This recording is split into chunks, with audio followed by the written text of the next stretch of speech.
Hello everyone, welcome to another episode of Dialed Minds. Today we've got a guest, Zac Watson, a man of inspiration and a man who lives a life beyond what many others would think is possible. You stick by the saying, life goes on, don't you, Zac? Welcome to the Dialed Minds podcast. I'm your host, Josh Arnold. Each episode we dive into the minds of high performers, from trailblazing business owners and founders to iconic sports heroes and everyday legends who've carved out their own path to success. We're unpacking real stories from real people to answer the big question: what does success truly mean? So whether you're chasing a dream, building something from the ground up, or simply looking for a spark of inspiration, you're in the right place. Let's dial in. Zac, tell us a bit about yourself. Zac Watson, 26. I'm out Gambia, man, originally, but here in Adelaide. Now in a wheelchair. Had an accident 2 years ago, just over, up in Alice Springs, pre-run for Fink. So me now is just life in a wheelchair and living it, as it is. It's been 2 years since your accident, Zac, and I've been following you along for the whole 2 years. I think I was very fortunate to have met you a year before the accident down in Alice as well. And mate, I got to say, life stopped for you. Things went to shit real fast, and for me, I'm inspired every single day because I can wake up, open up Instagram or something, and I can see that, you're doing more than I'll get out there and do myself. You're out there building the tray for your ute, or the canopy. I see you out camping. I see you traveling around in a caravan and stuff. That's why I really wanted to get you in here, talk on the podcast, because this podcast is about building community of like-minded people who want success, and success doesn't just have to be in business or anything like that. It can be in anything. You're a motivating guy whose shit's gone south, and you've just picked yourself up, and I feel like, I don't want to speak on your behalf, but I feel like it's just a new lease on life for you anyway, and you've just picked up and taken it for a run.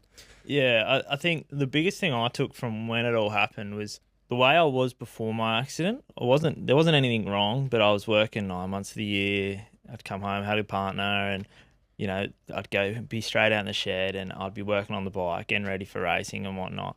So for me, this is a second chance. It's had to happen. As much as it was not a good thing to happen to me, like, it was pretty horrible. Within a matter of seconds, I went from, just a normal guy, an able-bodied guy, to laying there paralysed. So this accident really had to happen in the way of my attitude, because otherwise I think I would have been stuck in that same mindset.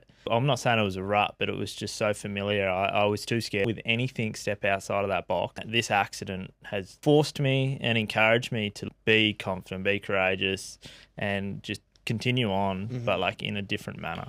But this didn't take you a long time to get that attitude. I think, you were laying in the hospital bed and it was all over social media. You had the saying, life goes on, straight away. How did that come to you so quickly? It's funny, actually. So my accident, I remember the whole thing. I was awake for the whole thing, which was probably not a nice thing in a way. So I knew for the 20 minutes, half an hour that I was laying there waiting to be sort of found, I knew I was paralysed. So I had that time to sort of lay there and go, all right, this is real, where this isn't good. So by the time I got to the hospital and I'd woken up from surgery, I was upset, but I already knew. Like, it wasn't news to me, if that makes sense. Like, because I was conscious the whole time. I wasn't oblivious to that my legs didn't work. I didn't really have a choice. So the life goes on bit there was a paramedic in Alice Springs that was drumming into me. It's okay, life goes on, it's fine. And it just stuck when I woke up. Don't get me wrong, it wasn't all daisies and sunshine laying there. It wasn't all good, was it? But it was like, okay, I don't have a choice here. There's no other option. Like, I can't change it. So, I stood by life goes on, because I say it to everyone I talk to. It's, life goes on. You can either wake up with a smile and be happy, or you can wake up and be a sad sack of bloody shit. And no matter what, the outcome's the same. You can't change it. Exactly. So and really, in a way, you were given a choice to let your life just be nothing and worthless, and not be able to, feel accomplished or achieved or do what you've done. And you've built success since then. You've done a lot of things, and a lot of people, follow you along your journey, I think, because of who you are. I love watching videos. You're out there getting in the gym. You're sitting there building things in the shed. Mate, if I picked up a welder or something, I'd probably burn the shed down myself. I'm absolutely terrible at it. So I think for me and other people, it's just such a special thing to watch how your attitude behind such a terrible situation and what you've done with that. There's a couple crucial people that probably changed that. Like the first week between ICU and then hospital, like I had a bowel obstruction, so I wasn't allowed to eat. I wasn't allowed to have any fluid. Non-medical term, I was exploding. Like my stomach was just getting, like it was blowing up, and that was excruciating. Like I plus the back and whatnot. Anyway, it was sort of a week in. I had a bloke come in and see me, and he was really negative.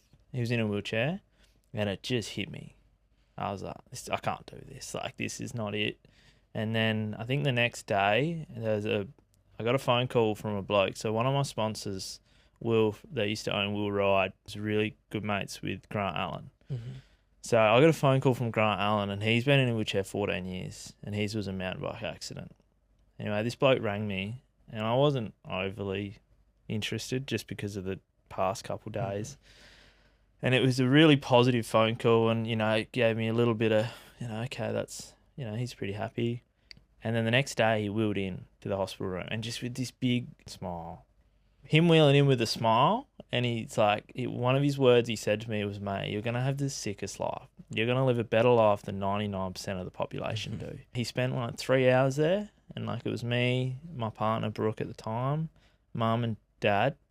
And I made them stay because they were going to leave. I said, no, I think you need to see this as much as I do. Yeah. And he stayed for like 3 hours, and like he left, and my whole mindset, my demeanour, like everything changed. Mm-hmm. So I was like, okay, like he's doing it. I can do it. Yeah. Why can't you? Yeah. Yeah. That's amazing. And for you to have that mindset change so fast, and for the people around you, I love that you say it's probably good that they were there as well, because they're the most important people in your life, and your life changed forever, but I'm sure theirs did too. And what's happened to you would have happened to a huge circle of people around you. I actually think it affected them more than it affected me. Yeah, I lost my legs, but they had to, like, Brooke, if I get emotional, sorry. No, it's fine.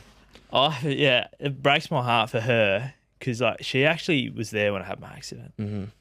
So she got there the same time as when the ambulance got there. So she had to see me from that point all the way through. Mm. So she seen me when I was in my coma.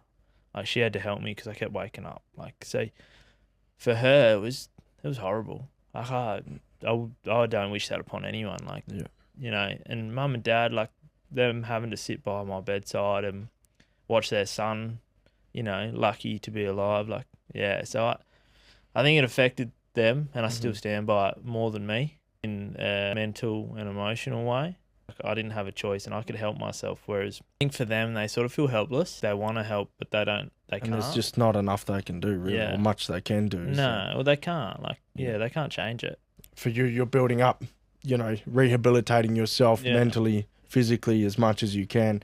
And you're right. For them, they probably feel like they're standing on the sidelines a bit, and I couldn't imagine what that must feel like for them as well. Yeah, well, Brooke, she was the pillar. Mm-hmm. She was the only reason I'm alive. She is an absolute gem. She's a star. She's tough love. We were all like her. Like, I was so scared. Little things would happen and I'd freak out because I didn't want to fall out of my chair. For her, she was like, right, this is Zac's normal. We've got to make it easy. We've got to make him comfortable. He's got to understand that it's okay. Shit can go wrong. Have that moment and then go, righto, let's move on kind of thing. Next? So she was the pillar for me being here, honestly. That's great. And it's for you just to be able to shift that mindset when I can just imagine every single thing in your life has changed, as much as buttering toast or, getting out of the bed, getting into the chair. And it's not even just the physical things, right? And I think it's amazing talking to you before. You're a director of a massive company, a multi-million-dollar revenue company now. You said it's a family business for 25 years. For me, I'm a director of my own companies and stuff, but that's nothing compared to what you have to get up and do, in the sense of your routine probably takes a lot longer than my routine does in a personal sense. It's funny, like the whole director thing come in a strange way. I went to work about a week out of rehab. Wow. I can't sit at home. Whether or not it was a healthy option, I don't know. Going to work wasn't easy. I was very flaky. It's like, okay, I don't feel like getting up today. You know, that lazy sort of bit set in. Once I was up, I'm good. But it was like the getting up part was like, it was such a challenge. I actually went on this trip, Christmas, New Year's of 2023, 4 to 25, 6 months ago. And I spent a month, 2 weeks with some mates in Byron Bay in the caravan. And then I did 2 weeks by myself. And I spent some time at 2 weeks of that making strides. That whole month, I come back just this new man. Because I was around so many more people that were in wheelchairs. Mm-hmm. I was like, okay, I'm doing pretty good. Like, I'm going right. Like, you know, what am I worried about? So I come back and like my whole demeanor changed in the work aspect. Like I was going to work every day. I was getting there no later than 8, you know, so I was spending hours there. And even Dad noticed the shift and everyone noticed the shift. And even though I have that title director, it's not what most people think it is in my aspect, but I just still had to prove to people. And the way I was for the first year and a half, they were like, oh, he's barely here. Like, what's he doing? I come back this year and it's just been guns ablaze and I had to earn that respect. And I didn't realise I had to do that. Yeah. Because I was so like, oh, here's what it is. I'm like, I've got stuff going on. You need to understand that. But I really had to force myself to understand that this is normal. I'm no different to you. I've just got to wheel around. Like, so stop being a sook kind of thing. Yeah. And that's what I'm talking about your mindset. It's so positive to just get up and go, fuck it, every day. You know, you just say, fuck it, I'm going to do this no matter what. Doesn't matter, you know, how you feel in the morning, you just get up and you do it. And I think that's why the influence you have on people is so special, because it's, you know, it's a lot easier for other people to do some of the things that you get up and do every day. And it's a lot easier for them to rock up to work. It's a lot easier for them to go to the lunchroom. You know, just the simple little things that all add up. And that's, you know, I think that's why, you know, that's why you're here, because you push yourself. But I think whether you would realize it or not, the amount you push yourself is actually pushing a lot more people around you. And it actually makes, you know, even myself following you, it makes me think, you know, what am I whinging about? I'm watching you as a now businessman rocking up to work every day, no matter what. And, you know, if someone like myself is feeling, why do I want to go to work today? Look at the people around me, you know, look at the amount of effort you put in. Again, I'll go back to Brooke. Like, she really forced me to understand that this is normal. It's not hard work. Like, it was early days where I'd be on the couch, be like, hey, can you grab me a bottle of water, or I'm hungry kind of thing. And we had quite a big argument one day. And she's like, Zac, this is normal now. Like, you've got to understand this isn't hard work. Learn that you getting off the couch is no different to you getting off the couch before. It's just you got to transfer, all right? And, like, I was like, oh, like, come on. And, you know, it took me a lot to realise, like, all right, everything she said, she was right. Like, and they normally are right, aren't they? Yeah. We learned that the hard way. And that was the hard part when we separated.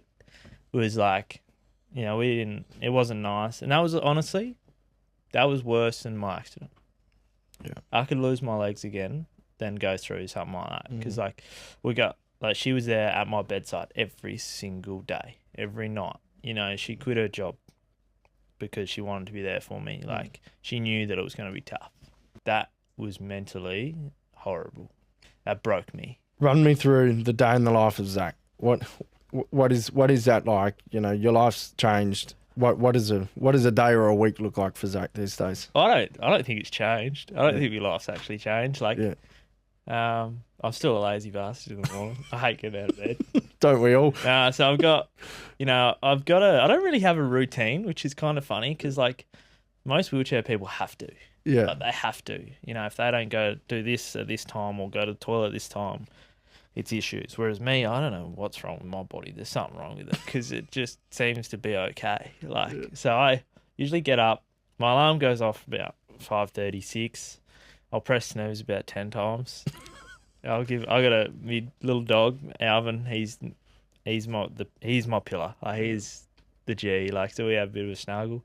Like, I get dressed in bed, obviously, and then I'll get up and let him out, have a bit of play with him, and then mosey on off to work. So I try to get there by between 7 and 8, just so it's, you know, it's sort of that. Still way earlier than a lot of people willing to get out of bed. Yeah, sort of that routine sort of thing, and I get stuck into the work.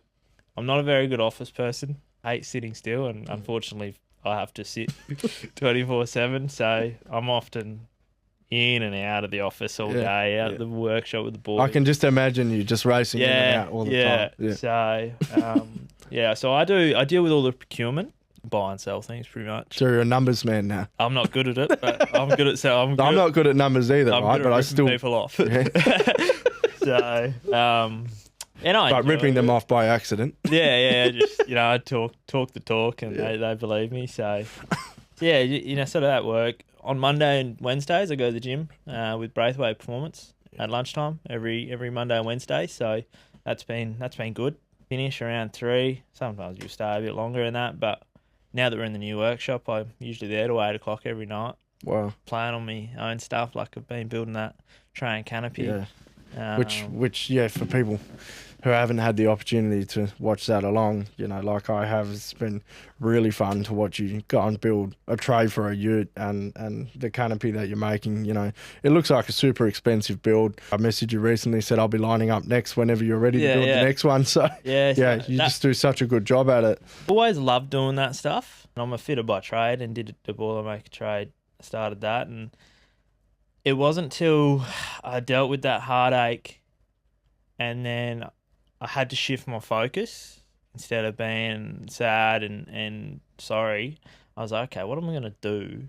So I ended up started making stuff out in the shed, which is normal for me beforehand, but I didn't think I could still do it kind of thing. So I tucked into that and taught myself how to alley weld.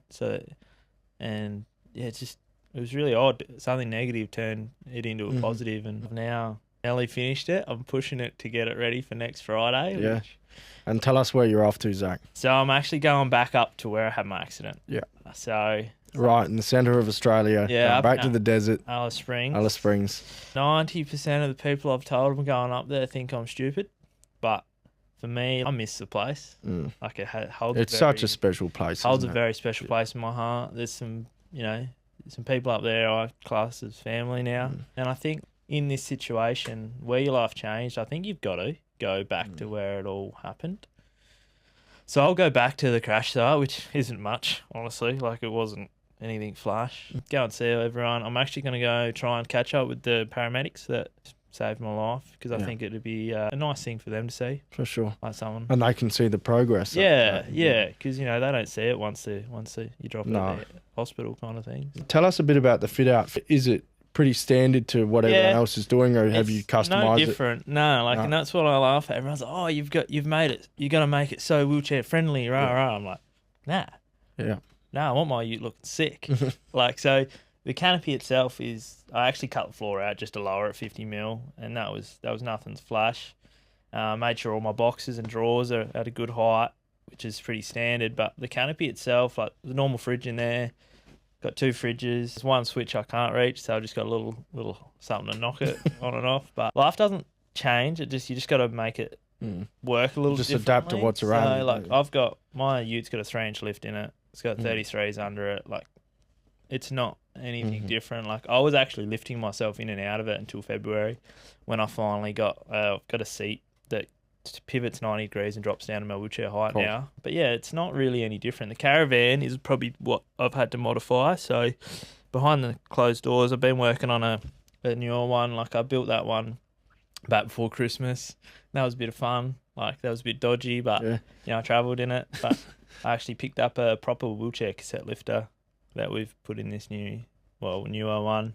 So that's been a little bit behind closed doors working. And look, you don't have to change much. If you're comfortable with the uncomfortable, like, go with it kind of thing. Like, my biggest thing was learn to live how you guys do. And then if it's accessible, it's just a bonus. Yeah. You know what I mean? Like, so I can go to the toilet on a normal toilet. If there's a step, we'll get up there. Don't worry about it. Like, if there's someone around, we'll get up there. When I went to Bali, some of the places I couldn't even get in the shower, my shower chair in there. So I just bloody grabbed one of their lounge chairs and dragged it in there, or just whatever. Like, Yeah. you just gotta You make just it make work. it work, don't Yeah, you? yeah. And that's what I love about it. And I had a very fortunate opportunity in my career to work with a lot of people who've, had accidents or potentially have other physical or intellectual disabilities. It's been the last 8 years of my life, and I absolutely love it. But I'm not going to lie that there's been a lot of participants and clients' families and stuff that don't have the attitude that you do. And I watch them in my career, and I've known a lot of participants for a long time. For the whole 8 years I've been doing it, I've watched them, either closely or from afar, and a lot of the times I watch their lives sort of crumble away a little bit, and there's probably no better way to say it than watch them wither away because of their mindset and their attitude, and that's what this podcast is about mindset, success, branding, the whole lot. Just doing something with yourself. Doesn't matter what fucking situation you're in, just get out there and do it, and whether that's in business or whether it's in sport, like yourself, you're out there, you're running a massive business now, you're a fantastic motorbike rider, way better than I'll ever be. I'm a terrible motorbike rider, but I'm in a wheelchair for a reason, mate, so you're doing better than me. No, but I fully believe that you just knew how to ride hard enough. And it's just amazing that you don't wither away and you don't crumble away like a lot of other people do. Like I said before, that's what this podcast is about. Even if just someone is listening who can go, yeah, you know what, today, I'm going to make today my day. It doesn't matter what situation I'm in. I now know tomorrow's not promised. Mm-hmm. So, like, if you don't wake up with a smile, that might be the last time you smile. You don't know when the last time that you're going to stand up and give your loved ones a hug. Yeah. So there was two people that were crucial for me. Grant, which I spoke about before, and Brian. He's been in a wheelchair, same amount of time as Grant. He had a motorbike accident 14 years ago, but they both, in such a positive manner, lived different lives. Like, Grant's a bit like me, a bit of a nutcase, keen to do anything. Brizzy's so structured, but positively. Like, everything he does is so well thought out and structured. Like, he's so safe. Like, he's so structured, whereas... And Grant, I don't know, Grant's probably structured, but, he's riding mountain bikes like I am. He's travelling. And Brizzy, he travels as well. But they're so positive, but in different ways, if that makes sense. Yeah. You don't realise how many people are in wheelchairs till you're in it. And I've met some people that, there's one in particular that I think she's amazing, but she's really struggling with it. And I've actually become really close with her and her partner. Taylor Eve, she had her accident nearly a year ago. I followed her along. Yeah, and she's beautiful. She's such a sweet soul, and Corey is just an absolute gem, her partner. Spent some time with making strides with her, and now me and Corey become quite good mates. We talk on the phone a fair bit. But Tay, she's really trying to find her way, and she's doing such a good job, but she's struggling to find it, and it's so hard to watch, I guess, for me, because I found it so easily.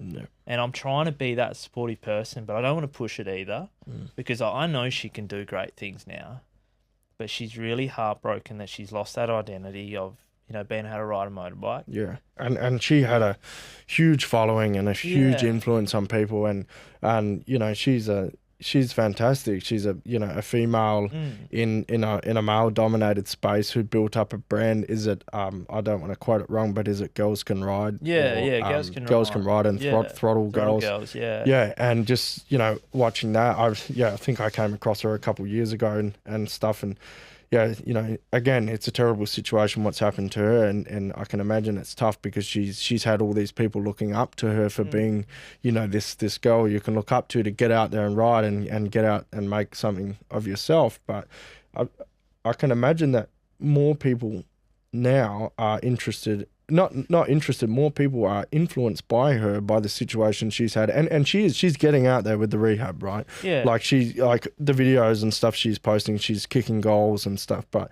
yeah, it's interesting you say it'll be a special moment for her when she finds her way. When it clicks for her, she's going to be an absolute inspiration. She already is. Don't get me wrong, but she's got to build that confidence in her, and I guess that's what I found. I was like, right, I'm good. My anxiety's crazy when I go places. It's gotten heaps better, and she's fine. We had a really good conversation about it the other day, and we all go through it. She doesn't want to go anywhere because she feels like people are staring at her. But as I said to her, and she'll get it, people aren't staring at you because they're judging you. people are staring at you because they're like, how good's this? Mm. For example, like me and Bodie Bayless, best mate, love him to death. Like he is huge for me.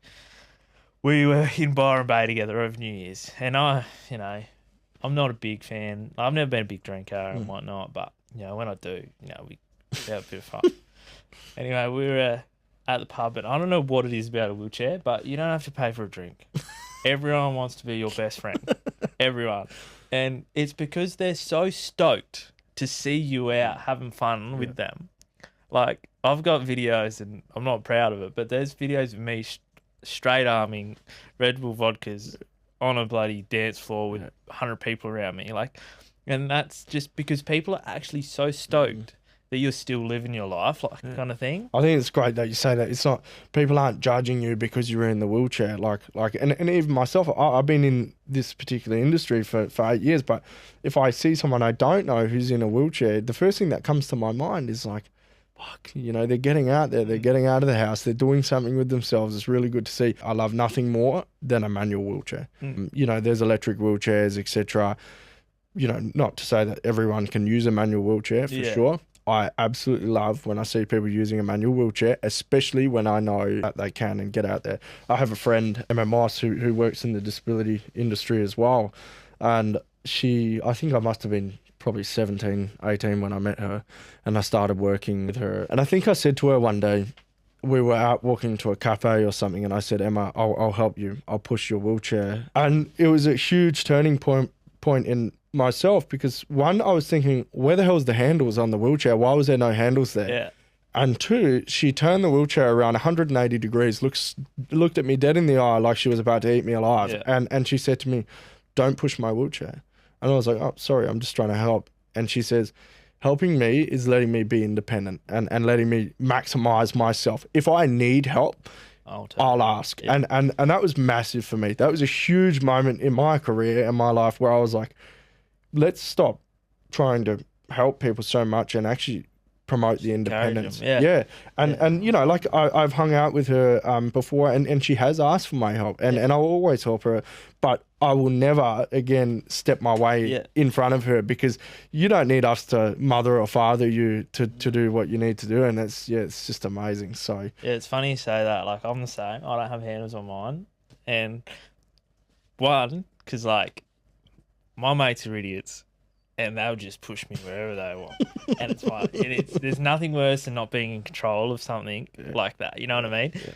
But like, it is funny. Like, I get it a lot. I'm in a big full drive, and I park in disabled parks. And I get abused a lot, because before they even notice, like, I get hounded every time I park in disabled park. I'll get yelled at, and I'll get, they'll go me. And then they'll realise I'm in one. And sometimes it's nice when people ask for help. Other times it's like, okay, thanks for asking, but no. But it's got to the point now where it's like, people don't actually ask, which is such a sad thing. Like, because when you need help, there's not people there to help. Yeah. But when you don't need help, it's usually someone that's like not naive, but like they're trying to help a little bit too much. Yeah. No, it's interesting, isn't it? But it's probably, what is that like for you, trying, being able to ask for help, I'm no good at it. Yeah. I'm such an independent person. Like, my thing with it is like, I don't want people to feel like I'm using them. And I know that's not the case, because I genuinely do need the help, but I don't want people to feel like they're just there because I need their help, if that makes sense. Yeah. So like, for me, a really good example, and everyone laughs at me when I tell this story. I just got this new house in February, and I'd had an ensemble, and I was like, I need a bit lower, just a bit easier for me. So I got a new bed dropped off. It was a full frame. And Charlie Holtham, my housemate, he was like, I'll be home about 5 o'clock. And this was about lunchtime. I was like, I'm not waiting. I just want to put my bed together. So I'd carried each pit into my bedroom. I'd flipped the mattress off, flipped the ensemble up. I built the bed, put the mattress back on and made it. And then I pushed the ensemble all the way out of my room down the hallway. Anyway, he come home, he goes, "Could you not wait?" I was like, "Nah, no way." Like, I'm too impatient for that. Like, then that's me. So, like, I'm better at asking for help. I'm getting better. And there's things that you have to, like, honestly, like, it's dangerous if I don't. But I'll have a crack. Yeah, that's good. Yeah. That's, how long did that take you, do you reckon, to put the bed together? Oh, it was about a 2.5 hour exercise, Yeah. and I don't think I got out of bed for about a day and a half. Yeah. I was so wrecked. Yeah, but did you feel accomplished after? Yeah, oh, mate, I was laughing the whole Yeah. time. And that's the thing, like, such a small thing makes me so happy now. Like, Dad actually made the comment the other day, like, in this new workshop we're in, I've been there every night. Like, I built this bike rack for this couple that needed it for the back of the caravan, and a bloke come in, he wanted some mud flaps and put on his car. And I was, I'll do them. Like, I love it. Yeah. I love that I can actually still help people in that way. Like, and they probably don't understand the magnitude and how healthy that is for me. Like, Yeah. I'll do it for nothing for someone, but just because I enjoy doing it. And you get some fulfillment out of Yeah. it, don't you? Yeah. It really makes me feel, I shouldn't say this word, but you do feel a bit useless in the chair. And we're not, like, and that's what people need to understand. But you do feel that a little bit, and doing stuff like that for me is just, icing on the cake. It's like, oh, it's all good. Yeah. What makes you feel useless at times? I think it's like, it's the simple things. Like, I had to get a shower screen taken off, and I couldn't do it, obviously. Like, it's one too high, and it would have been dangerous. And, like, that's a 2-minute job beforehand. So, like, that there really, it's frustrating. Like, Because it feels something is so easy, but so hard to get to. Another example, and I know this is small. Like, I went to Queensland the other day to see a friend of mine, and we drove from Rockhampton to Cairns. And I said, "Oh, I've got these sticks like that I take, and when I hire cars, I can put them on automatic cars." And they didn't fit on the car, her specific car, and she had to drive the whole way, and I felt horrible. And I know I couldn't help her, and she didn't care. But I felt horrible. I was like, I'm just useless. Like, what am I good for? Kind of thing. Like, and I don't know, when like, you thought you were going there to split the drive. Yeah, to help. Yeah. And, so it sort of, I was a bit flat, like, okay. But yeah, it's just little things. And But I guess in some ways it's no different to the rest of the world, and in feeling, like you might have felt like that at that time, but some other people who are able-bodied, they also can't do things. Yeah. Like if someone asked me to do a majority of things, I got no idea what I'm doing. Yeah. So for you, maybe you might relate back to, oh, I would have been able to do this before or something like that, but I guess you can do so much more than so many other people can do. And probably you can, and you probably learn every day, you can do so much more than that you even know that you can do. Mate, life is so exciting. Yeah. I actually had one of my surgeons ring me last week, and she's like, I've got this young bloke. He's just had an accident about not even 12 months ago. He's having some bladder issues. And I had to have, November last year, I had this big surgery. I had to have a bladder extension. And it was quite a intrusive surgery. So what they do is they cut your bladder in half, and they take 150 mil out of your bowel and sew it into your bladder. And they cut you open. Like, they bloody butchered me. Anyway, it wasn't nice for a couple months, but now it's great. Like, my bladder's sweet. Like, it's, it's life-changing. It was a life-changing surgery. She asked me to ring this young fella to give him some confidence that this surgery's all right, because he was really nervous. He didn't want to get it. He didn't want it to ruin other things, kind of thing. And I rang him, he didn't answer, and then he rang me back yesterday. And he's 25, and he's lives in Catherine, and he's we were talking away, and I was so proud when he said this, and I don't know him from bar soap. And I said, "Oh, how are you handling it?" And he goes, "Mate, I'm loving the challenge."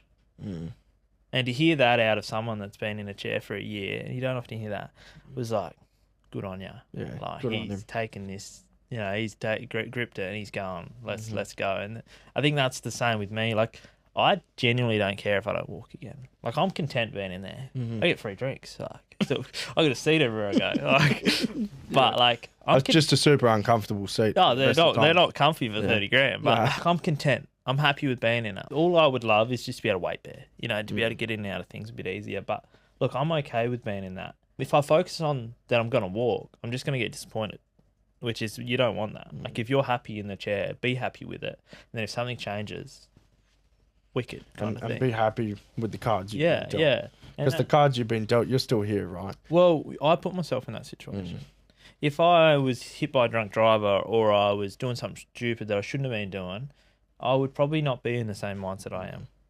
But because I knew the risks, I think it was only 3 weeks before my accident, I hit a cow doing 150 up there, and I didn't even crash. Wow. That accident was going to happen no matter what.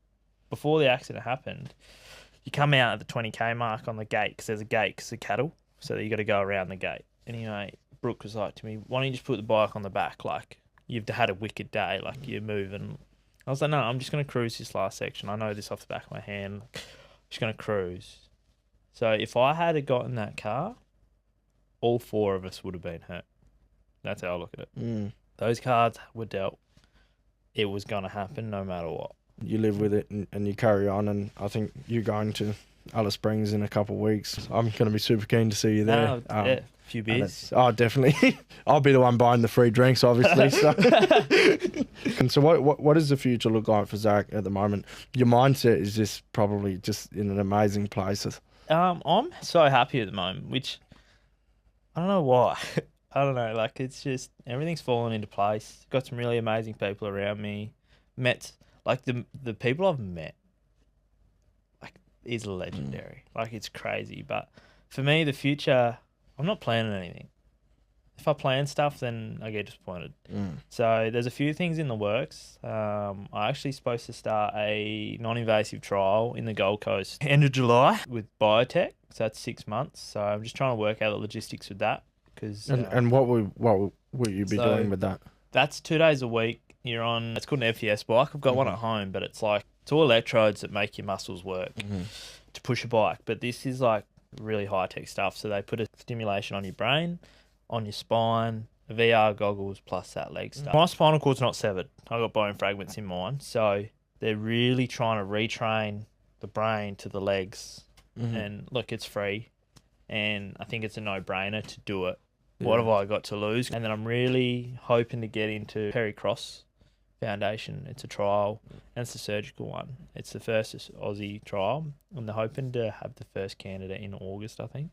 Fingers crossed I get picked for that. When you get a chance, have a look. It is phenomenal what they've done. They'll go in, take my metal workout, and they'll 3D scan the level of the damage. I'm T7. They'll scan it, close me back up. I'll do 3 months of therapy with making strides. In that first month, they take this cell out of your nose. It's some weird cell. It's your smell cell. So it's the one that regrows the quickest. And they'll use that and that 3D print, and they'll 3D print like a bridge cell. Wow. And then in that 4th month, they go in and they put that 3D printed thing in your spinal cord, and it's like a bridge. And then you got 8 months of just intense therapy, 5 days a week. It is proven to have worked in a lower magnitude of way, so this is next level. You're not just doing this for yourself, you're doing it for the research or for maybe the next person in line who might come across the situation. I did get asked, I said, if you got picked to be the first candidate, would you do it? I was like, oh, absolutely. And they're like, dangerous. I said, I'm already not walking. Like, what have I got to lose? Like, I can't really get any worse because they're not playing any further up, if that makes sense.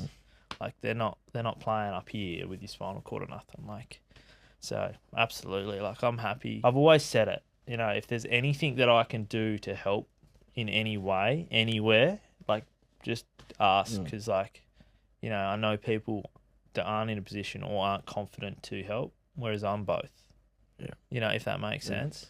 And this sort of stuff you're potentially getting involved in, you know, it could be life-changing for the world, for the future, you know, for everyone, you know, just by you putting your hand up and saying, yeah, let's give it a go. I know they've got like quite a lot of candidates, but I don't even mind, like I said to you before, I don't care if I don't walk.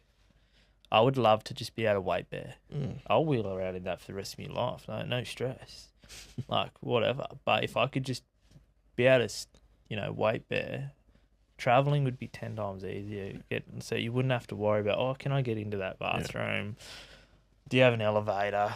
Like, or is there a step at your front door kind of thing? Like, you don't, realise how non-accessible Australia is, to be honest with you. I can imagine. Australia's the worst. Yeah. Adelaide, by far the worst. Wow. Yeah, it's interesting to say that. Bali was more accessible than Adelaide. I've got a power assist that connects to the front of this. I get in trouble with it, actually, because I take it everywhere. I rode to work this morning on it. It's just it is game-changing having that, because trying to wheel, a great example for anyone that's wondering, try and wheel a pram on it. You don't realise until you're wheeling something like that, if it's the slightest bit of off camber, you pretty much just wheeling with one arm. Yeah. It's just I can imagine. Tiring. So having stuff like that, 15 years ago, being in a wheelchair was, I'm not saying a death sentence, but Jesus Christ, it would have been brutal. A lot harder. Now, the amount of stuff that is here, there's nothing to stress about. I've got that mountain bike, which you've seen probably. Yeah. I think it's gnarly, and I'm actually scared of it. It scares me. There's so much, honestly. It's no stress. And how's the support network, in the sense of funding or the government assisting NDIS and things? How's that been? No, that's been frustrating. So I'm on NDIS. My accident, I didn't get any insurances. I got nothing. Yeah. So that was tough. I couldn't even get Centrelink or anything. So that was tough. And you're expected to sort of just live on your own income or something. Yeah, when you're not even working. Yeah. So I was very lucky. I was in the family business. If I wasn't, wouldn't have been good. Genuinely. And I don't envy that on anyone. Bills don't stop, as we all know. So that was hard. But NDIS actually denied me 3 times. Why? I was willing and able enough. And I'm not classed as disabled. As a paralysed 24, you were 24, 24-year-old man in Australia. The NDIS denied you 3 times. So I left rehab without NDIS, which was very, very taxing on mentally. I was in limbo. I wasn't sure what was going to happen, but it pulled through. Look, it's been hard work. It took me 18 months to get my Hilux converted. Lucky for me, I'm a bit of a go-getter, so I was driving anyway. But it's frustrating. It's a wonder that a system like that, is here to help Australians who need it the most. Denied you access 3 times when... It definitely helps, don't get me wrong. It is a good scheme, and we're very grateful to have it. But it's the people that take advantage of it that ruin it for the people that genuinely need it. Yeah. And I say that as a provider myself, owning elevated living is the system's changed a lot. It's changed for the better, and I think it's a really good scheme, and I love it. I love the NDIS. I knew about it when it came out, and I've been in it for 8 years. But you're right, there's providers, but there's also participants who have ruined it for a lot of people, and providers, obviously. So, by people, taking advantage of money, misuse of funds, and a lot of different things, and yeah, it's changed the industry, but I think in some aspects it's changed it for the better. But it's interesting that, you say you were denied it 3 times, and is that a matter of, okay, well, people have taken advantage of the system before, so now they've gone, you know what, no, we're going to save funds, and they're not looking into it hard enough. And so a lot of people are missing out, but a lot of people are still misusing the funds. Definitely. So that's, I get looked after. My biggest fault is I don't use it. So I have a cleaner and a lawnmower guy, that's it. I don't use anything else. Oh, and the gym. Yeah. I don't see a physio because I've got Making Strides in Queensland, so I save all my money for that. Because they're Making Strides. Shout out to them. They are instrumental. Gym from Making Strides. That is my place, and I'd love a place like that here in South Australia. So my funds, I don't have a support worker, which was quite a shock because when I went to Queensland, everyone has a support worker. I'm not dissing that, by the way, but for me, I've never had one, and I think that's been such a blessing for me because it taught me to be independent. I didn't have someone helping me. Cleaning, I do clean the house, and my cleaner laughs at me. She goes, "What's the point of me coming?" I said, I just like my place tidy, Yeah. like, kind of thing. But yeah, my biggest fault is I don't use my funding enough, and it will get cut. I know it will, which is going to be the hard part. But for me, like, yeah, there's not much. In 20, 30 years' time, I'll need all that probably. Yeah. And I guess for now, it's good that you have it in case your situation does change. Yeah, and stuff has happened. Like, yeah. stupidly, I've burnt myself a few times. I've had to have the nurse come and stuff like that. So that stuff's great. But yeah, there's a lot. I think it's very flawed, the system. It's probably the best way to put it. Yeah. Yeah, it's good to hear it from a participant's point of view of the experience that you've had with it, and especially for you, because you haven't been dealing with that system forever. No. You've been dealing with it for the last couple of years, probably, or less Year than, and a right? half, Year and a half, yeah. because it took a long time to get on that system, and and that's really interesting that you say that, and yeah, I can just imagine what it was like 10 years ago. But I think in the general sense for the future, the NDIS is getting better. It's not something that can be fixed overnight. I think it's got to be more accessible. Yeah. The problem we had when we were trying to get my car done and my bike, you can't contact anyone. You can't talk to anyone. Like, you've got to wait for them to make the move, which is the hard part. And it can take a long time. It takes months. Yeah. Yeah. So. Yeah, we've had some experiences where, participants are waiting to get funding, and it's a long process. And there's actually timelines and guidelines that are supposed to be followed, and sometimes that's blown out of proportion by months.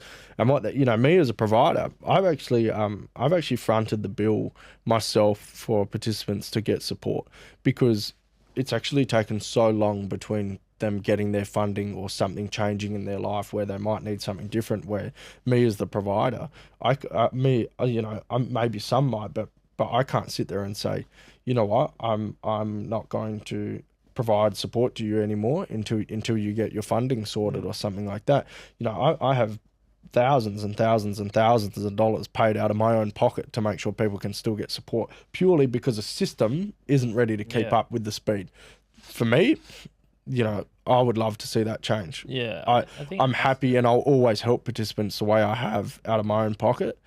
It's not sustainable to do that for a long time. No. And it's very costly. Yeah, I think it has to change. Like, they didn't want me to go home until I had NDIS sorted. They didn't want me to go home from rehab until my house was accessible. So I discharged on my own accord against medical reasoning, and my OTs hated me. Because they're like, this house is not accessible, Zac. I'm like, but I'm comfortable. And you need to get home. I had a routine, and I lived in that house till February, and I was happy. As much as it wasn't accessible, I had a routine, and I was comfortable. And it's way better than just sitting in a rehab bed or something. In hospital, We've dealt with people. I had some referrals and stuff where people have been in hospital for months because they're waiting on housing mods, or they're waiting for actual housing to come up and stuff. And there's these beds being taken up in hospitals and rehabs, and they're not in a good way mentally. Yeah, it's not healthy. Yeah, right. Awesome, Zac. Well, for you, your mindset's great. The future is looking awesome. You're involved in business, which I didn't even know before getting you into this today. But I just really enjoy what you're about, and I'm sure a lot of people do. And I think you're a great mentor for other people, and people that are listening, or people on your own social media and stuff. And God, I'm getting involved with a fair bit of mentoring and stuff now. I'd love to get you out there as well, and just talk at the places that we're getting involved with. It's something I want to get involved in. I think it's just being in the right crowd. I think I can make a difference, whether or not it's to two people. And I think you already have made a huge difference for people. Yeah, I think it's needed. I think people, as I've said, kids are so oblivious to what a wheelchair is. They're the ones that stare. So it'd be really good to get into that sort of age bracket where they can see someone in a wheelchair and that's normal. Yeah. You know what I mean? And understand the why. Yeah. And that's, the kids probably just don't always might not understand it because I've never experienced that before. I always said, I was so fortunate that I wasn't around someone, I'm not saying it for a bad reason, but no one in my crowd was in a wheelchair. So I was fortunate enough that I wasn't around it. So I didn't know what it was about. So it's just education. Yeah. Yeah. making people understand. Yeah, and that can be a pivotal point for them as well. For kids to, if they've got better understanding, it could be something for their career, or it could be something. Exactly right. They might come across someone. Might open a door for them. Yeah, let's not ignore the fact that at some point in our lives, probably doesn't matter who it is, we're all going to meet someone who's in a wheelchair, and for kids, for you to be a mentor for them, and kids to understand that early on can help friendships for a lot of people, I'm sure. So, Yeah, definitely. Yeah, thank you so much, Zac, for coming on, and yeah, your life's an inspiration, mate. Cheers. All right, I appreciate it. Thanks for having me. Thanks for tuning in. I'm Josh Arnold, and I hope today's episode gave you a fresh perspective, a little motivation, or the push you needed to keep chasing your version of success. If you enjoyed the show, make sure to hit subscribe, leave a review, and share it with someone who needs to hear it. Until next time, stay focused, stay driven, and keep your mind dialed in.